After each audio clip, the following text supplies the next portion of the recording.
আসসালামু আলাইকুম ওয়া রাহমাতুল্লাহি ওয়া বারাকাতুহু। বিসমিল্লাহির রহমানির রহিম। আপনার সন্তান যদি আপনার কথা না শুনে, তাহলে আপনারা এই আমলটি করে যেতে পারেন।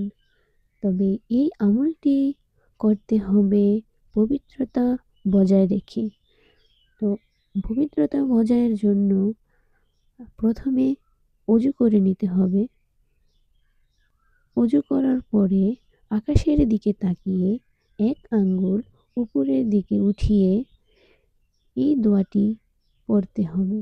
আশহাদু আল্লা ইলাহা ইল্লাল্লাহু ওয়াহদাহু লা শারীকা লাহু ওয়া আশহাদু আন্না মুহাম্মাদান আবদুহু ওয়া রাসূলুহু।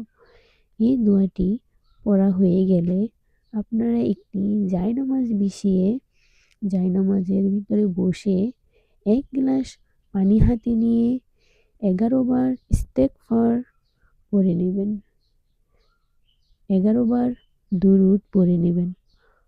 বড় দুরূদ পড়তে পারবেন অথবা ছোট দুরূদও পড়তে পারবেন।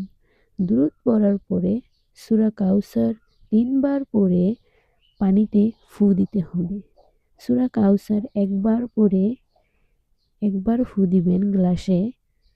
৩ বার পড়লে ৩ বার ফু দিতে হবে। তো ফু দেওয়ার পরে আপনার সন্তানকে যখন এই পানি পান করাবেন, অবশ্যই আল্লাহর রহমতে আপনার সন্তান আপনার কথা মতো চলবে এবং আপনি যা বলবেন তাই শুনবে ইনশাআল্লাহ।